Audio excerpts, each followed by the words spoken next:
Help me grow, fast or slow, as long as I know you're digging for gold. Help me learn, soft or stern, as long as I know you're digging for gold. Life's a movie, the ultimate trip. You should have been told you'd be digging for gold. Welcome, my friends. As you know, I'm Dan Goldberg, and this is Digging for Gold, like it says up there, okay?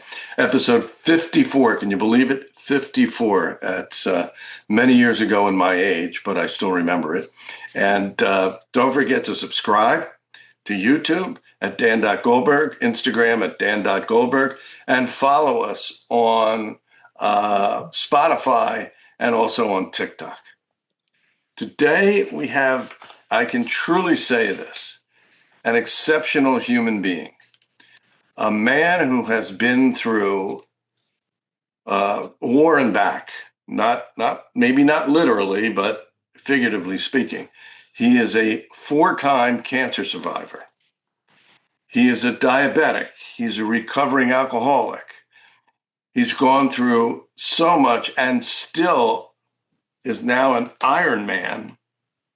And I don't mean the kind that stands in front of a board, okay, and presses your shirts.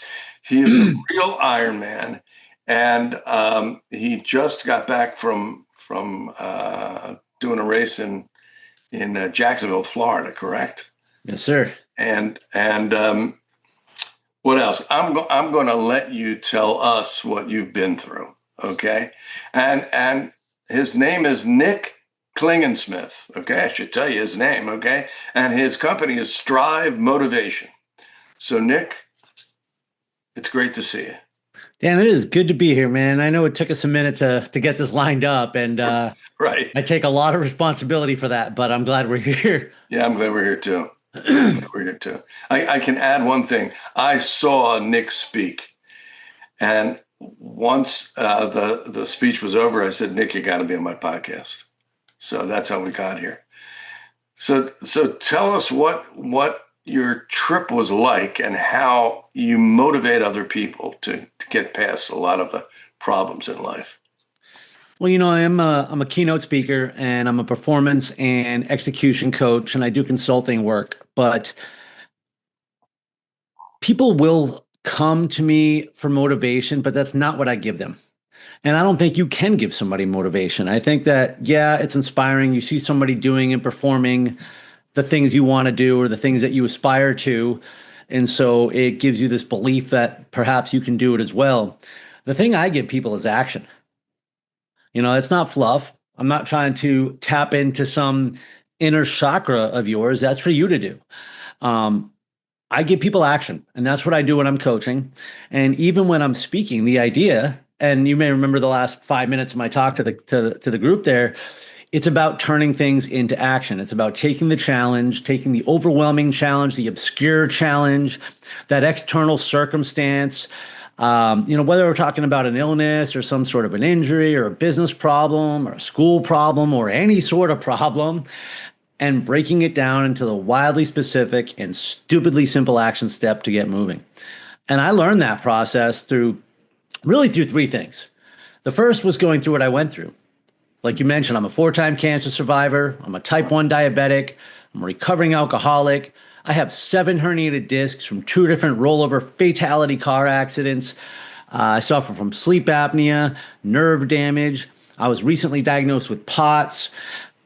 And then in the last going on 10 years now, I've completed over 250 races, 6 major marathons. I just completed my first Ironman. I've published 2 best-selling books, and now I've given keynotes and work with people one-on-one. And it was really when I was publishing and writing that first book is when I began to discover that I had a purpose. And just to sort of round this part of the story out, the way that I figured out how to actually use that purpose was by working with others. Mm-hmm. I started coaching before I started coaching, if that makes sense to you. It makes perfect sense to me. I've sort of been through the same thing, not from the illness part, but I've dealt with some illness, but from the thing of helping people. That was it. It's a growth thing. It helps you as much as it helps them. For so long in my life, people called me an overcomer, and oh, you're so tough, you've been through so much, you've overcome so much, you did this. It's bullshit. Right. Um, just because you got sick, just because you had bad luck or bad things happen to you, doesn't make you tough. If anything, it makes you resentful. It usually weakens you. And perhaps some people have a story where they wake up and say, well, I'm just going to be tough from now on. But that's not really how it was for me. I actually had to go through all the stuff that I just talked about like a victim. It Yeah. really wasn't until I realized that the mindset part was of my own choosing. And that if I wanted to continue to live as a victim to life's circumstance, and that's all it is, I'm no different than anyone else. Like you said, you've been sick. All right. People have gone through divorce, lost a job, lost a loved one. Life happens. I don't even think I'm unlucky. It's just that was just my cards. So for a long time, though, I did. And maybe I needed it. Maybe I needed to feel that victimhood, to build the resentment, to be that mentally tough. But to be honest, it just made me angry. And at Yeah. some point, it's going to make you exhausted. The way that we overcome things isn't by surviving them, it's by helping others get through theirs. And that's how now I'm tough. And now I can get through anything. And I found the system that will get me through anything and that I can help others get through anything. And it is just that. It's helping others. It's how I stay sober. It's why I raise money for the American Cancer Society and Men Wear Pink, because that's how I beat cancer. Right. I just ran a freaking Ironman as a type 1 diabetic with POTS. And by sharing about it and by telling other athletes and other diabetics and other people with other chronic conditions, how I did that is how I overcome diabetes, and it's how I beat POTS. Otherwise, I'm still going to have those things, but they Yeah. no longer have control over me. Well, that's the operative phrase. When you and I was discussing this recently, when you get so angry about things or regretful about things, it gets in your head. And that person you're angry with, that situation you're angry about, that controls you for the rest of your life or for that period of time. They're controlling you without them even knowing it. And I've talked about this a lot with my students. They really are controlling you. And you got to get rid of that. You have to get rid of being the victim. That's basically it, what you were talking about. So what was it that said to you in your mind, I got to get over this. This is a load of crap. I can tell you exactly when it was. It was in the fall, late summer, fall, early fall of 2017. I Wow. had I had started Spartan racing in December of that year, which is really what started this journey. And in that like 6 month period, my life changed rapidly. Um, Mind, body, spirit, everything was just going in this right direction. I felt like I was peaking. Excuse me. And then I was in a car accident, a fatality car accident, one that left me badly injured with more herniated discs and permanent nerve damage. One that killed the person who hit me. That same day, my cat of 12 years died. 10 days later, the woman who had hit me died. There was some other things going on in my life at that time, and I just found myself right back where I started, just depressed on the couch and telling myself that none of it was real. And I put another race on the calendar for later that fall, something to look forward to. But I mean, I couldn't get out of bed, and I was training, and it sucked, and I wasn't in it. And I remember I was listening to this motivational compilation on YouTube. Bunch of speakers going back and forth. Are you a victim or are you a survivor? Victim or survivor? And I'm just like, what's the fucking difference? Right. I don't get it. And I'm like, what's the point of any of this? And I basically started with this sort of woe is me. I remember I was outside in my backyard. I had a place on the water in Tampa Bay. It was like 5 o'clock in the morning, so it was pitch dark. There was like a storm rolling in. I mean, this was like straight out of the movie, at least in my mind. And I went from this sort of self pity, woe is me. What's the point of any of it? But I kept talking, and all of a Right. sudden, I just got angrier and angrier, and I realized that I realized that I hadn't overcome anything yet, that I had just survived it. I wasn't overcoming, I wasn't tough or any of this. I was just surviving. And I was like, what's the damn point of this? What is the point of just waiting for the next bad thing to happen? This can't be what life is. And I just threw a glorified temper tantrum. And I said, you know what? Screw it. For now on, none of that shit has the best of me. I am going to do things that diabetics should not. I'm going to live my best life every single day and spit in the face of cancer. I'm going to help other alcoholics get sober because that's how I recover. I said, I will not be, damn it, I messed up the thing. I was like, now I remember what the hell I was going to say. I will not be defined by my adversity, but rather my triumph over it. I'm going to pick a fight. And you know what? It really was just a glorified temper tantrum. I just got sick. Wow. Of being a victim. And I said, I'm not going to anymore. I was also the acceptance that I had been. And that's hard. That is the most humbling thing because when you realize blame and resentment and fault are irrelevant and that I'm not a victim unless I decide to be and that nobody likes a victim. You know why people find the negativity at the water cooler? Because it validates them. And what does that get me? My life was going to suck if I kept going down that rabbit hole. And I said, it doesn't have to. So, that really was it. And you can hear that passion now because I still refuse. When I got diagnosed with POTS, I registered for Ironman. What is that, by the way? I'm going to do my very best to describe this in a simple form because it is fairly complex. And it's called postural orthostatic tachycardia syndrome. So largely, it's a disorder of the autonomic nervous system. Simple things like, when you stand up, your nervous system tells your blood pressure to increase to keep circulating blood throughout your body. Yeah. Mine doesn't always do that, and then I might pass out. That's the telltale sign, but the ways that it impacts you is everything. So I've been in basically a POTS crash since the race, which means my digestive system's been messed up, my sleep has been messed up, I can't regulate my body temperature, I'm hot, I'm cold, likely to pass out when I stand up. And symptoms and flare-ups can pretty much come whenever they want because what happens is it's real easy to get me kicked into fight or flight. Yeah. And so since a couple of those symptoms are exercise intolerance, heat intolerance, excessive sweating. So I said, I'm going to run an Ironman in Florida in May. Yeah, good for you, man. I can't beat the disease. I cannot get rid of the condition. Right. But on that day, it did not beat me. Yeah, you did it head on. You approached that problem head on. And did you, as you were running, as you were doing the Ironman stuff, did you feel it coming on or do you just go past it? How does that work? Well, this is one of the things I learned throughout this experience and it really helps with the mindset part too. I did a video series on this every week and posted it on YouTube for the last 20 weeks because there's not a lot of information out there. But wait. How do people find that video? At Stride Motivation on YouTube. At Stride Motivation on YouTube. Okay, don't forget that, folks. Stride Motivation on YouTube.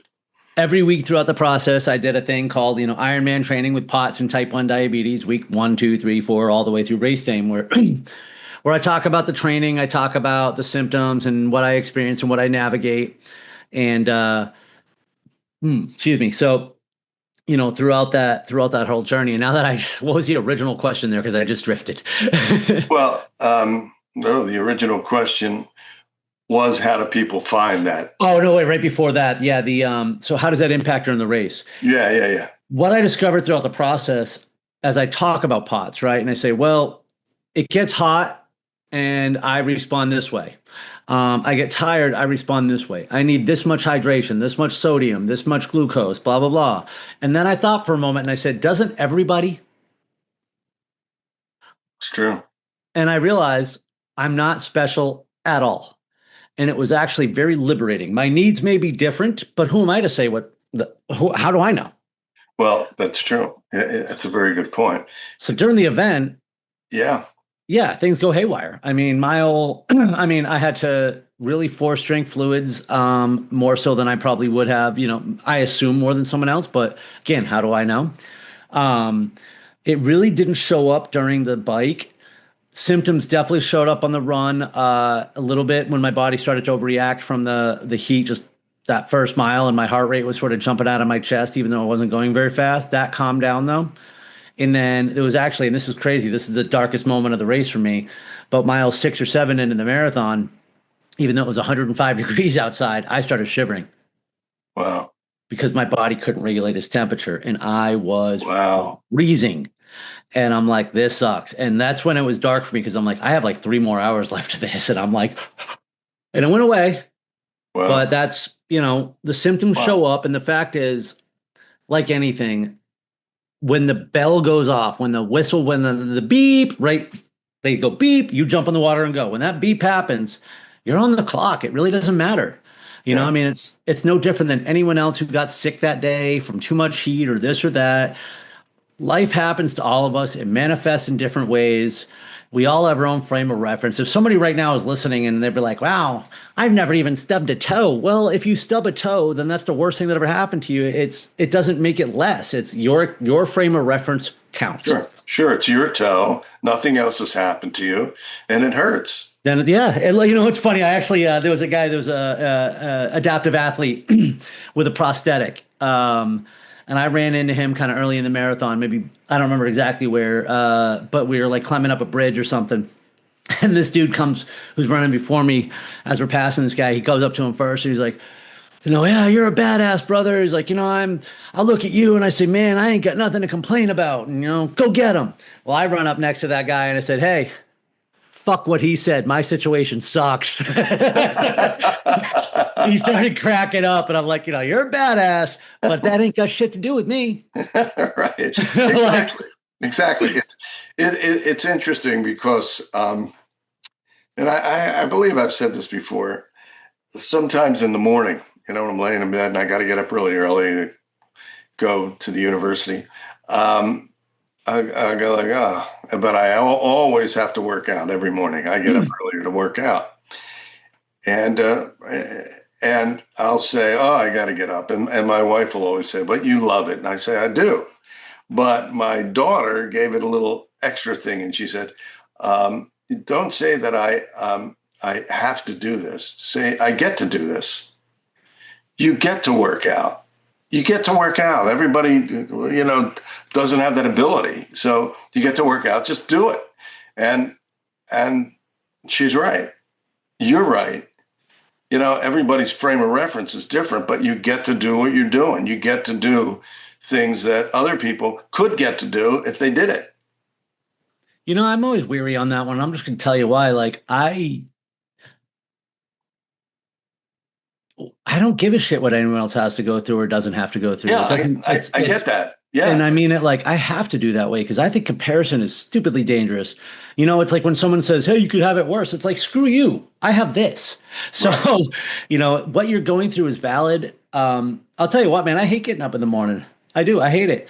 I train because I like what it does for my life. Sure. There are times when I wake up in the morning early to train. I'm like, why do I have to do this? Like, you don't even have to. And I do appreciate every day. It's a privilege. But not because of what someone else goes through, because I am just so fortunate, that I have the power of my own 2 legs. And I will tell you, right, people take that way too for granted. I think that's why, I like to say that I don't train for races. I train for life. Races are a celebration of my progress. And that's really what even Ironman was about. It was an honoring the 20 weeks of work that I had just put in. Sometimes I do a race and I really do visualize about the things that I have to overcome to get there. And I really make it like a war, not for Ironman. For Ironman, I listen to meditation music when I would think about it. I wanted this to be the calmest day of my life. And that's very interesting. And it's inspiring for people, I believe, they take it to where they're going to take it. But, with the way we have to, and I'm just looking at my condition, right? I couldn't trigger something for fight or flight. I needed to just focus on being relaxed. I had already done all the work. Yeah. Right. For 20 weeks, this was the focus of my life. For 14 hours, I was just going to drop the hammer and see what happened. And that really was the most that was within my control in the way that I could do it. How many people were in that Ironman in Jacksonville? Ballpark about 1500 started and ballpark about 1250 finished. Wow. Now that's a ballpark. Now, what does it entail for those who don't know about Ironman? It starts as a 2.4 mile swim, which this was in the Johns River in Jacksonville. Um, and then it's followed by a 112-mile bike and then a 26.2 run. Wow. So 140.6 miles all told. For me, it was 14 hours and 21 minutes. Holy smokes. Wow. That's incredible. And I'll tell you what the best part about it, a lot of people say, oh, it's the process. It really was the process. I mean, the race was just, it was amazing to see what I was capable of doing and how I performed and how, honestly, if you look at, and, I wasn't really competing against anyone else, but if you look at my stats, I'm damn near towards the end of my age group at the swim. I kind of maintained it about the bike and I bumped up 30 spots in the run. Wow. And I was doing a run walk. So really you could see it was the endurance that stood out, how I managed to endure and continue through, which again, is just the reason I run competitively is because I'm a salesperson and numbers don't lie. So it just gives me a barometer of my progress or, how I stand because I'm not a diabetic athlete. I am not a POTS athlete. I'm just an athlete. Right. And what do you do to train? How do you train? What's your workout look like? Well, like anything, it's progressive. And, it starts by putting a date on the calendar and having a plan. So I had to learn how to swim. I knew how to swim recreationally, but I didn't know how to swim. So I spent 3 days a week in the pool.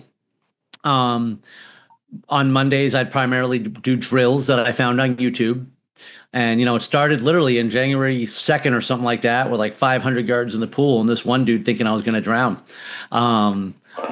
And then by the end of it, you do. So then Wednesdays would be, I would always do drills, but then I would do more sets of things, 100, 200, 500. And it was just progressive, building up how long you swim continuous.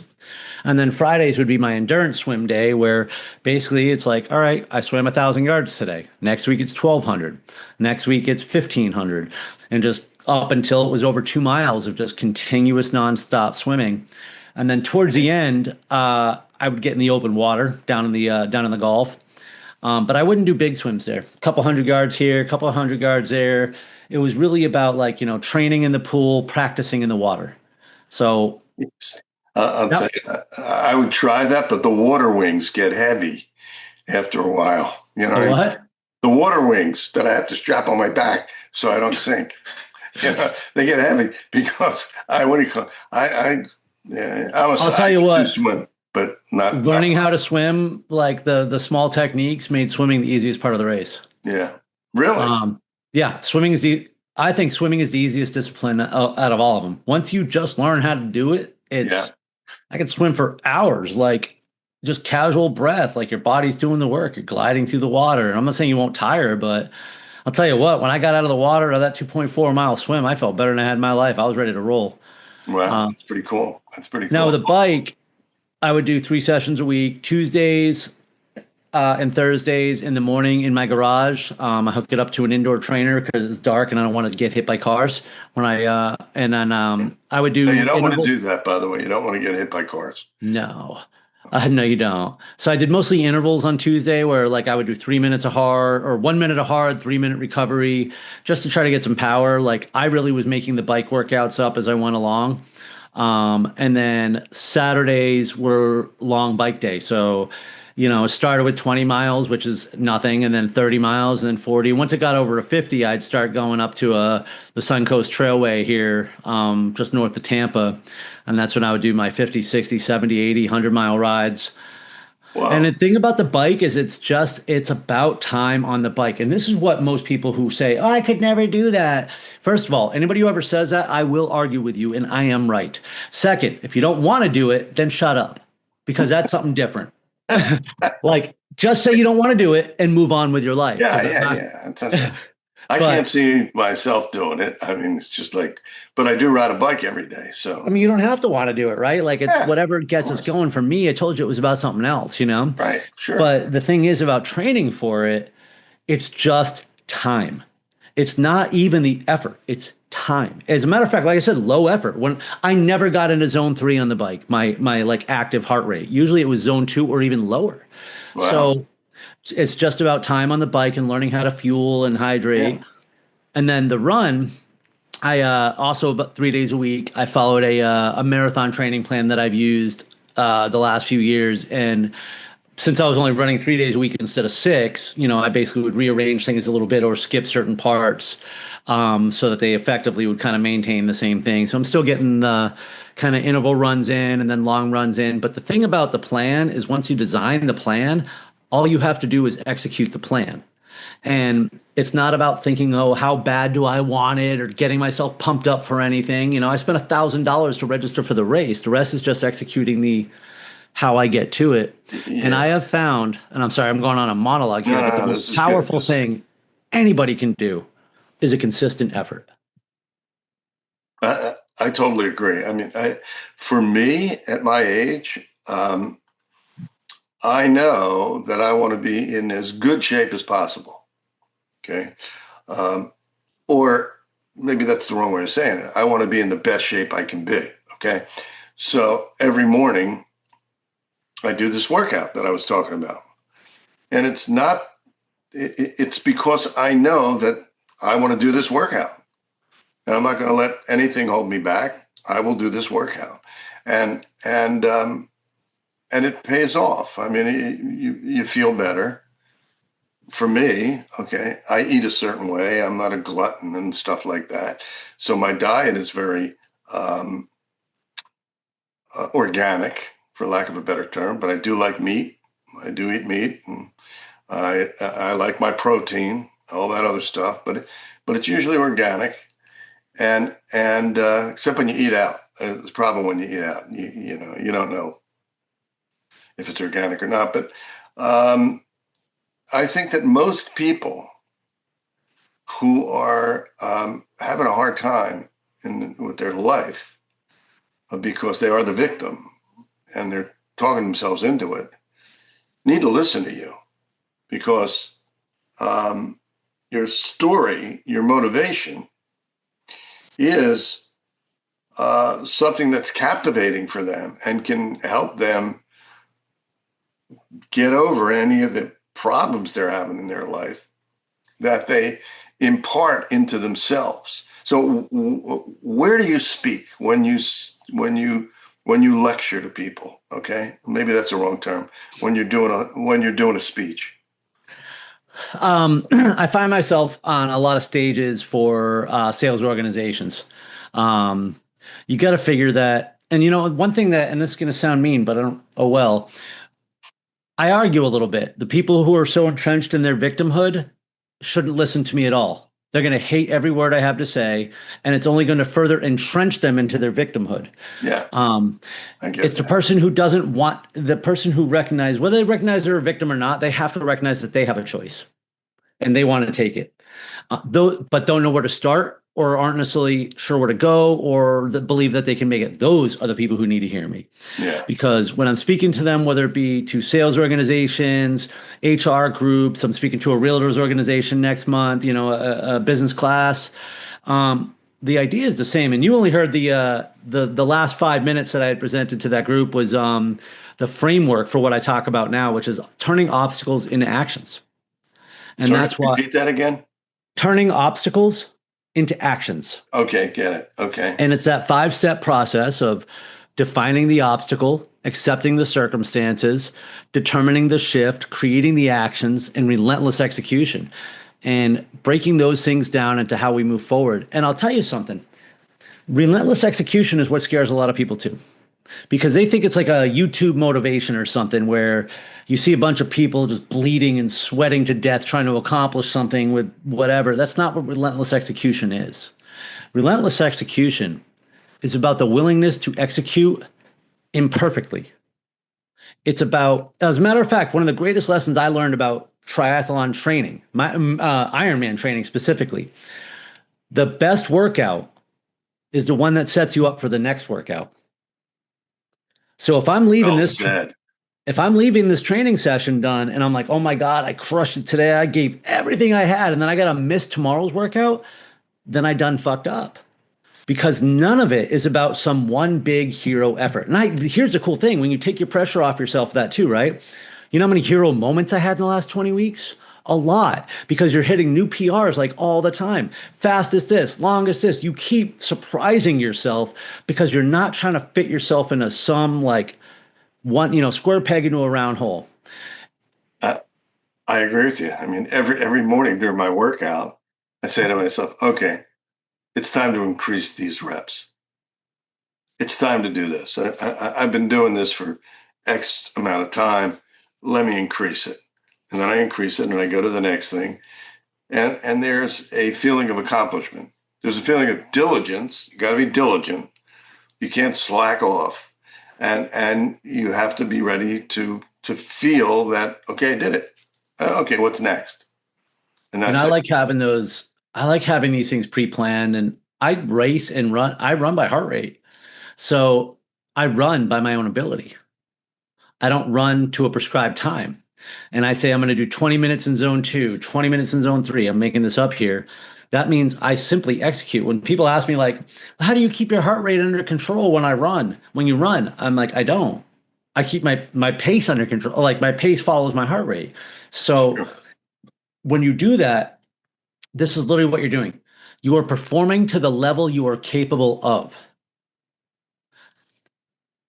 Say that again in a different way. Execute to the level you are capable of. You will improve your ability simply by doing that consistently. It is a law. So if I go out and I try to be someone I'm not, something I'm not, not only was I not an Ironman, no, I was an Ironman from day one. I just hadn't got the medal yet. And because it was simply about that consistent execution to the level of my ability allowed me to continue to progress.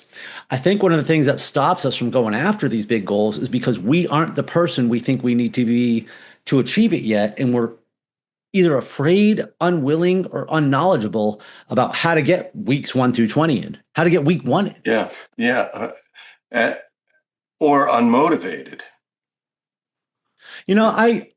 I am not one of those guys, who says, oh, discipline eats motivation for breakfast, because I think it's bullshit. It's usually said by somebody who's sitting there updating their social media, not doing anything. But motivation is, in fact, a drug, and it's not a requirement for anything.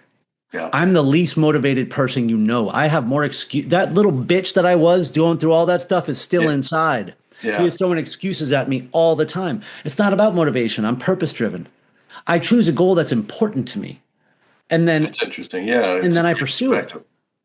So that's why I say somebody who doesn't want to do something, they're not going to listen to me and say, hey, I'm going to go change my life. They're not going to listen. Or if they are, they're going to talk trash because I'm not their cup of tea. It's the person who wants to do something. And by that, them wanting to do it, they're already motivated. There's a guy that I do in my group performance and executive coaching group. Some people come for sales strategy or business strategy. He ultimately came for some fitness accountability. And he pinged me over the weekend saying how he had been successful achieving his workout goals for the week. And he was like, that's all because of you. You got me so motivated. And I had to remind him, and I'm like, dude, you called me. You were already motivated.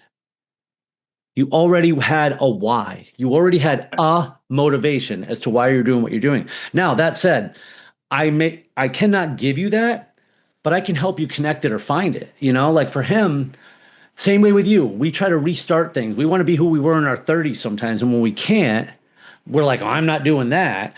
So there's a lot of things that get in our head. And sometimes I help people reset to realize why they're doing something or why they want to do something and make it that important. Remember, this wasn't a race to me. This was about conquering a disorder that ruins my freaking life that I cannot reverse. And I needed to show it that it will not own me. That's what it was about. I didn't even have to finish the race for that to happen. In the last 20 weeks, I made that shit my bitch. It's a good way of putting it. And I'm going to help others do it too, because now I can show the freaking world that we are just as capable. By the way, I competed in an age group, meaning the competitive division, and I finished 100th out of 100 or 104th out of 130. So Okay. I competed with every other athlete. I didn't ask for any special needs. You can compete on the exact same stage as anyone else. You may have a little higher cost of doing business to get there, Yeah. but whoever said it was supposed to be easy? It's not, and that's also the way about life. And I tell that to people. Uh, and people will say to me, and I was just writing about this, do you have any regrets? Do you have any regrets? And I always say, why should I have any regrets? Regret is something that we talked about at the very beginning. It's something that holds you back. It plays in your head. The thing that you're regretful about begins to control you. And also, I believe that everything that happened to me led me to right now. If those things hadn't happened, I wouldn't be here now talking to you and discussing how you overcome things as well and become an Iron Man. So I'm just a steel wool man, but someday I may become an Iron Man. I wanted to write a book since I was in the first grade. And I remember back in 2020, I was having a bad diabetes day, and I was just bitching about it. And my boss at the time was like, "Oh man, that sucks so bad. You have to deal with that." And I was like, "You know what? That's why I got to write a book." Right. Exactly. The I like the life I live, and I'm okay with the cost that I had to pay for it, that I have to pay for it. And because of that, not only do I not regret, but I'm grateful for it, all of it. Yeah. I mean, including the pain, including the stuff that if I could take back, I might. But it is who I am, and I have the ability to continue to improve. That's the greatest gift that I have, is I get to get better again today, and I can make new mistakes, and I will. and we all do. And I'll continue to try to learn. And from a business standpoint, and this is what somebody asked me about earlier, is like, so I bet you got a couple new speeches you're going to write from this one, huh? I was like, no, but then this will headline the new book. Because it is, the lessons we learn out there, they're not metaphors. I mean, it's an exact lesson that is applicable to the other areas of our life. And when you think about just being out there, like the way that I got through the marathon, this is funny, on Sunday. First of all, Ironman, 2.4-mile swim, 112-mile bike, and then a freaking marathon. All right. I've done 6 marathons, and I kept telling my wife, I have no idea how I'm going to be able to do this. When I did my 100-mile bike ride, I could barely walk. And I'm like, how am I going to be able to do this? And then the day after Ironman, the whole day, I kept saying, I can't believe I ran a marathon yesterday. And she's like, yeah, well, you did a whole Ironman. And I said, yeah, but I can't believe I ran a marathon yesterday. Wow. Because I just couldn't wrap my head around it. And I finally figured out why. I didn't. I ran to the water station. And then the next one. And then the next one. And you know what? And when I started to feel sick and shaking and all this, I ran for 5 minutes and I walked for 1. And then the last hour and a half or so, when it was just nobody behind the wheel anymore, I ran for 3 minutes and I walked for 1. It didn't matter how far I had to go, how long I had to be out there. Nothing else mattered besides breaking it down to that wildly specific and stupidly simple action step that required no additional thought. I was physically capable, so it was just shut up, execute. 3-1, 3-1. Brother, there is nothing in the world that we cannot endure 1 inch at a time. If all we have to do is endure, that's it, not quit. I totally agree with you. As a matter of fact, one of the things I go through with my students in my life is when something seems ambiguous or so large that you are intimidated by it, all you have to do is say, and especially in the word ambiguity, you say, what's the operative syllable? It's big. So if it's big, in training, there used to be a phrase, how to eat an elephant. I'm not advocating to eating elephants. You eat an elephant one bite at a time, right? So what you do is exactly what you said. You break it into smaller pieces. You make this part the first part, next part the next part. It's like when I used to have to drive when I taught at Penn State. I would drive up to University Park. It's about a 3.5 hour drive, but I broke it into markers. Oh, I've made it to this place. Okay, now I've made it to that place, and it just went by that quickly. It's your view of things, really. There are people that I work with who, founders who have to make sales calls, and there's any number of reasons that stand between what they need to do and them doing it. And ego is one of them.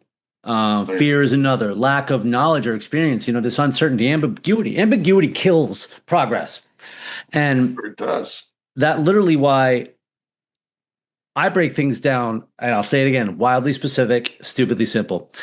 My audiobook for my book, Selling Inspired, I put it off for like 8 months because I didn't know how to do it. And therefore the ambiguity, right? The uncertainty.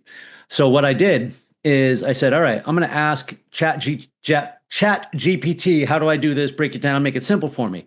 But before I could do that, I scheduled it. I scheduled a 5-minute meeting on my calendar to ask Chat GPT, how do I record an audiobook? What do I need? Blah, blah, blah. Well, that took 30 seconds of my 5 minutes. So I was able to execute the next step, download this software. And then I scheduled recording the first chapter. When I recorded the first chapter, I said, that went easy. So I recorded chapters 2 and 3. I finished it that week. I edited the next week and uploaded it. I had been avoiding seeing my dad for a while because he lives on Martha's Vineyard, where I'm from originally. And here I am in Florida, and you can't even get there in a day half the time. Money's tight, whatever. And I'm like, all right, so I need to find a flight that can fly directly to the vineyard, which, flights, combinations, it just gets overwhelming. So what did I say? Schedule 5 minutes to look at flights to the vineyard. I scheduled the 5 minutes. Did I look at flights? No, I booked one. Right? Yeah. One of the guys that I coach now, he's starting a new media channel, YouTube golf channel. I'd love to talk about it some more if we come back because I'm excited for him. Yeah, but when we first started coaching, he actually came to me for motivation in his job, which is funny because he was making a stupid amount of money. He was capped out. He only worked like 3 hours a day. I'm like, dude, you don't need motivation. You lost the connection to the money. That's why you're not motivated, because the money doesn't mean anything anymore. We need to start spending it. We need to actually focus on something for you. So for him, he'd wanted to start a podcast himself for a very long time. He had all these ideas floating all over the place. And so I got him talking about the parts that he knew about, right? He's recording on Zoom, not in a studio. He has a co-host. They're talking about A, B, and C. So I'm like, you know who the co-host is? He's like, yeah. I go, good. Book a time, have a conversation with him, and record it. He's like, oh, good idea. I said, it's not an idea. It's an order. Text him right now. So he texted his buddy and said, hey, we're going to talk about the pod tonight. And when he did it, recorded it. They did 60, 70 episodes in 2 years or something like that. So it doesn't even matter if people watched it. He just wanted to do it. It comes down to that. It comes down to one of three things: Google it, schedule it, or do it right now, which basically means learn how to do it, plan when to do it, or do it. Yeah, that's it. It's funny, this podcast, and I've mentioned it before. I've done a podcast about 10 years ago, but I didn't do it for, many episodes or whatever. But my students at Temple said to me, you should do a podcast. And I said, well, I had one 10 years ago, but why? And then they told me why. And I said, well, what would you call it? They came up with this name, Digging for Gold. I said, we're going to have a vote. What wins? They did. And how would you do it? And they said, well, we'll help you with this, and we'll help you with that, and we'll help you. Now, of course, there's an ethical problem. And I said, I don't want you guys doing it while you're my students. I mean, that there's an ethical line I don't cross. After you graduate, you can call me, or I'll call know how to get away with murder type of scenario here. I don't know if you ever watched that show, but right. It's like I teach ethics, and ethics is part of everything. So I will not be unethical about anything. So while the kids my students came up with the name, came up with the idea that I should do a podcast, I then started to do it with a good friend of mine who's now the executive producer. And then after posting it, one of my ex-students at Penn State from, I don't know, 12 years ago, 15 years ago, he said, "Hey, you need any help?" And now he's the editor and what is it, associate producer. And he comes up with lots of ideas. And I said, "Well, do it. Let's do it. It's a great idea. Do it." And if you're just spending time thinking about it, you're wasting time doing it. Now you got to make sure that you're mitigating your risk on things, but I agree with you. I think that's also on that risk factor thing. And I'm glad you bring that up too, because people hear some of the stuff I do and like, I'm going to give an example because every once in a blue moon, somebody be like, "Oh, you're like a white Goggins." I'm like, "No, dude, number one, like he is such a different level than me." If you're familiar with David Goggins, like he's one of the most badass people that ever lived. And when people see him, they're intimidated and they won't get off the couch because they don't know his story. Right. They don't know where he started, what he went through. They don't know he was them. Right. I don't ever want someone to look at me and actually think that they can't do what I can do. I want them to look at me and say the exact opposite. I show pictures and videos of me failing obstacles. I've been meaning to do this. I got this great picture of me on a cruise about 14 years ago, my fat belly and my man boobs rolling over while I'm drinking some drink. Like, I'm going to post that tomorrow and say, "This is Iron Man." Because I want, that's why I do what I do. Otherwise, I can run 10Ks and just be happy being in shape. Because to your point, right? I like being healthy. Yeah. I like being healthy. I am not a threat to anybody's podium. I'm not a professional athlete. I think this does help me in my business. It is part of my brand. It's part of what I do. Sure. But it's going to manifest. It'll change. At the end of the day, I want to stay active, healthy, joyous, and free, and I want to find ways to help others. I'm not locked into this particular activity. I get all these people asking me right now on LinkedIn, "What's next?" I'm like, "Some sleep." I'm like, if I had all the money in the world, I'm not going to go put another Ironman on the calendar. That is a huge commitment. I'm going to do some local tries. I want to improve. I want to enjoy it, but I'm just trying to stay here. And there are some big challenges that I want to do over time, but I'm not a junkie for that. I like progress, but it's about, I beat POTS and I know that I can. That was huge for me. That's why I did Ironman. I'm perfectly happy doing some Olympic tries for a while. And just working on improving, an overall mind, body, spirit, not necessarily having to sacrifice as much other areas of my life.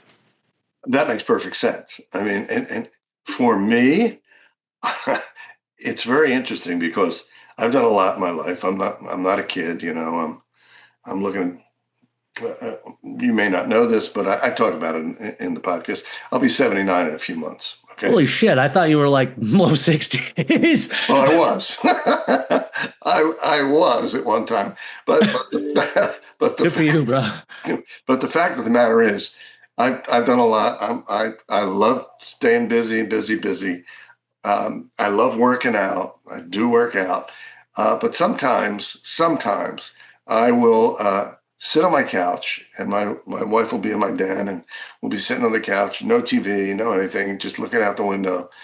And I'll say to her, "You know what's great?" And she'll say to me, "What?" I said, "This. Just laying on this couch, looking outside at the trees and the birds and hearing them singing. That's it." So sometimes you just have to take in that, for lack of a better term, that energy of just being, okay? Just let it all soak in, let it relax you, and then you go back into your Ironman thing, or, I'm using that. It's funny if I don't mean really the typical Ironman thing, the real Ironman, but you go back into your work, your workout, the things that get you rolling, and then it's okay to sit back and relax and look at things. I do think that, again, I'll compare Goggins when he's like, "Stay hard," I'm not hard all the time. As a matter of fact, I don't believe in go all the time. And I think balance is a myth. It's about priorities. And just like I was telling my friend before this call, I was like, he's like, dude, I'm so exhausted. We got this project going on. I don't know if I can make this next week. I feel bad, blah, blah, blah. And I said, dude, if you don't take care of number one, it doesn't matter what number two is. That's right. My father used to say that. He said, after me, you come first. And when he first said that, I went, what? And then he went, remember this, if I don't take care of myself, how can I take care of you? You got to put your own oxygen mask on first. Exactly. And I always remembered that. I was a little kid when he said that. And he meant it in a loving way, you know. And it is love. It is. Yeah. It's not meant out of selfishness. You know, my sobriety is my number one goal, my number one objective, my number one thing in life. It comes before anything. It comes before this. It comes before business. It comes before my wife. God, I hate saying this out loud. It comes before my dogs. Because if I don't have that, it really doesn't matter what number two is. Well, you're 100% right. And a lot of people don't recognize that. They don't realize that. They don't take care of themselves. And we get in a ways. I mean, you know, we get Yeah. busy and we let our priorities go out, and then we complain about balance because we're not, you know, I failed a race because of not taking care of my sobriety enough once. I'm connect these dots real quick, but because I was putting my work stressors and financial stuff first, Mhm. I wasn't taking care of my program enough, which was causing my health to take impacts because of my mental health, for my emotional and spiritual health was in jeopardy. So all of a sudden my blood sugars are high, stress is high, cortisol is high. And so I went to go do this mountain race. My blood sugars had been high all night. I couldn't take sugar. I wasn't getting enough sodium. I cramped and I failed. I say that didn't happen because I didn't drink enough water or sodium. I say it happened because I was not taking care of the number one priority in my life. Exactly. For me, it gets back to sleep. I got to get enough sleep. And then I got to roll. And then there's sometimes when I'm done rolling, I want to relax. That's it. And I enjoy that. And I enjoy sitting with my wife and talking about things and talking to my kids. You know, they're all grown. I have grandchildren and great grandchildren, but which is great, by the way. And then I think, like, what's this all about? Well, it's about now. It's just about now. I gotta relax and take care of me, and that's it, man. That's it. And hey, you know, you're the Iron Man. But You know, you we're get to all do it in Iron Man. different. You know, You, we're you get all to on do it our in way. different ways too. Like taking care of me doesn't mean watching what I want, eating what I want, doing what I want, right? It means taking care of my mind, body, and spirit so that I can be fit for everything else that I want to do, because it is for me. I want my wife to be happy. I love her. I want to treat her well. I want to prioritize her in my life. I love taking care and spending time with my dogs. Time with my dogs is time with me, time for me, you know? Sure. Now, if I'm working, I want to spend time with them. Yeah, I feel bad because I'm like, but you know, it's like, what am I working on? What am I doing? You know, spending 12 hours, 13 hours on a weekend training when I could be spending time with them. Well, yeah, but you know what? That one thing is, if you've ever done an event like a marathon or an Ironman, the lessons I learned, the things that I have, and the high that I'm riding right now is going to transcend into all areas of my life, and it's not going to go away anytime soon. So, It's true. I mean, and it is something that you need support on too. Like, if I just acceptance is support, just not bitching at me for taking half my weekend to go train is support. And so that's her, Yeah. you know, putting me, like, prioritizing me. And so now I can't wait to make my marriage more of a priority in my life than training, because you do have to make those sacrifices. That's why when somebody asks me when the next one is, I'm like, I don't know. I'm not prepared to have Ironman run my life all the time. Yeah, no, I get it. And that's very important. When your spouse is on your side, okay, it's like there are times when I go, well, I got to do this. I don't know. I got to do it. My wife will just do it. Just do it. Don't worry about this. Just go and do it. And I appreciate that. I mean, she's on my side. I know that. And as I am on hers. And that's something you got to be aware of. You can't always be a taker. You got to be a giver. And being a giver means that you are showing people that you care about them too. but you got to take care of yourself. You got it. I just had a random thought that about more what we were talking about a little bit earlier in the conversation, but talking about being a professor of students, I think you'll get this. When I went to school, I went to UMass Amherst. Is my hat keeps bothering me? Sorry. I went to UMass Amherst, and I was a cook, and I remember I used to scrub the back. I was a broil cook, and I'd be working at Applebee's and scrubbing the back wall at Applebee's on a Saturday night for $9 an hour, or probably even less or whatever. Meanwhile, my friends are at parties or doing this, and don't worry, I got mine in there too. But I was actually an economics professor once. I remember I had to leave his class a little bit early, and this guy didn't care, but he called me out literally in the middle of class, like as I'm walking out the door. He's like, "Oh," and I'm like, "What?" And he was like, and he asked me straight up, like, you think you're going to be getting the best out of the class if you're leaving like 10 minutes early twice a week or something like that? And I was like, well, I know if I don't, I can't be here. I wasn't leaving to go to the gym or to meet up with friends, and I wasn't scrubbing the back wall for $9 an hour. I was doing it so I could graduate college. Right. Exactly.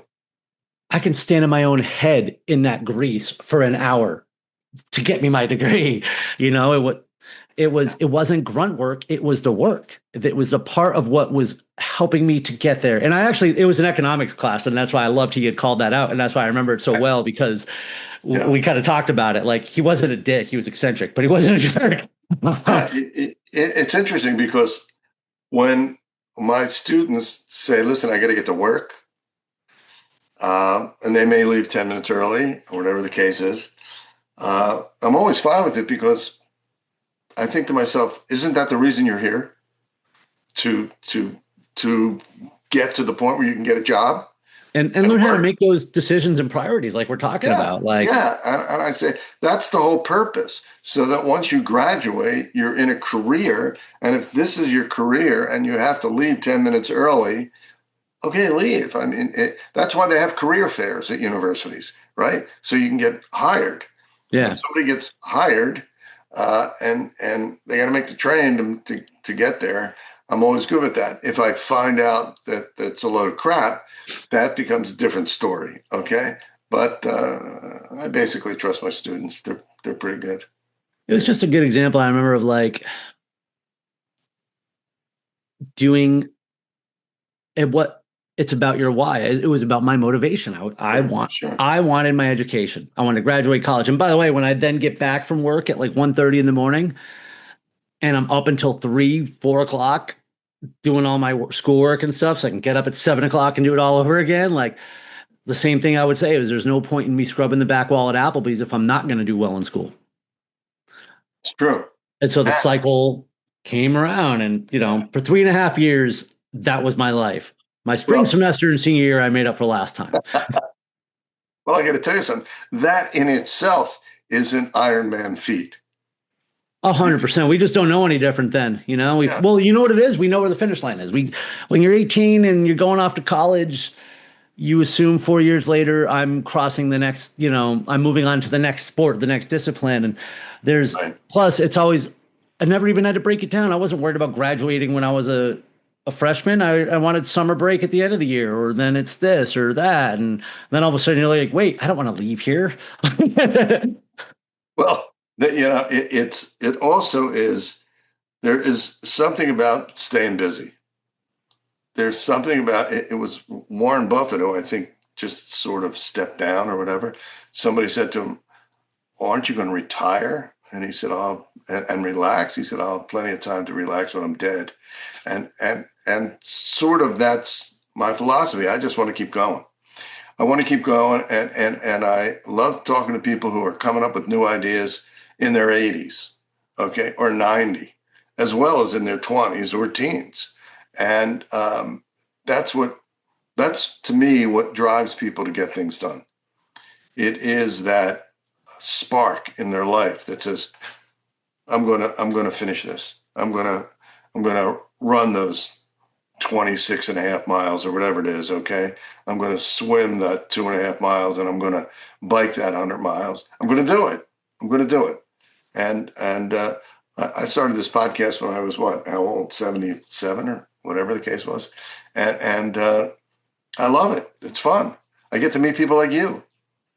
I get to Well, talk to people and find I out. appreciate you having me in the conversation for sure. Well, Clearly, I'm happy to talk about it today. It's great, and people learn from it, and they get an insight that goes, wait a minute, if Nick could do that, what's holding me back? What's holding me back? Here's a guy that's had cancer 4 times, is diabetic, is recovering alcoholic, and has all these other issues, and he's doing it. Why can't I do it? And you don't even need to have those things just to say to yourself, why can't I do this? And then The best thing you can do for someone can do for themselves when they say, why can't I? Say, why won't I? Right. Why won't I do it? Because that is what it comes down to. Yeah. Yeah. It brings me to the point of people complaining about things. Okay. And I love to say to them, okay, you're complaining about this and this. What would you do to change that? Don't just complain. Tell me what you would do to make it better. And a lot of times they don't have an answer because they're so much into complaining that it's a safe space. Yeah, it is. It is. And it's sad because it's tells you about what's going on with people. And it's really sad. But anyway, here we are. And this has been a great conversation. Great. And you are an inspiration for me and a lot of people. And I know that they will then say, why can't I do that after watching this podcast? So how do they get in touch with you if someone wants to get in touch with you? I am everywhere on the internet at Stride Motivation. That's stridemotivation.com. All my social media, Stride Motivation. You can even email me, nick@stridemotivation.com. And check out our group performance and execution course on Thursday nights. And do you ever do public speaking to the public, open for anybody to do it, or do you just do it for corporations and so forth? I speak to a number of different networking groups. I've spoken at some nonprofits and so forth. I never host an event myself. Okay. At least not yet. So if they're looking for you, you'll have your social media out there. Absolutely. Yep. So that they can see where you're going to be, what you're going to do, and stuff like that. Yes, sir. Nick Klingensmith, you are a good man. You are a very good man. Dan, thank you for having me. I thank you for being here. I want to remind everybody, listen, check out Nick's social media at Stride Motivation. Strive Motivation. Stride. Stride Motivation. While you're striving to get better. That's okay. So it's stridemotivation.com and in all the social media. This has been episode, what did I say, 54, okay, of Digging for Gold. Once again, don't forget to subscribe on YouTube at Dan.Goldberg, on Spotify, on LinkedIn at Dan.Goldberg, and on TikTok. And remember this, use your mind. If you don't, others will. We'll see you next time on Digging for Gold. Thanks, Nick. Thank you, Dan.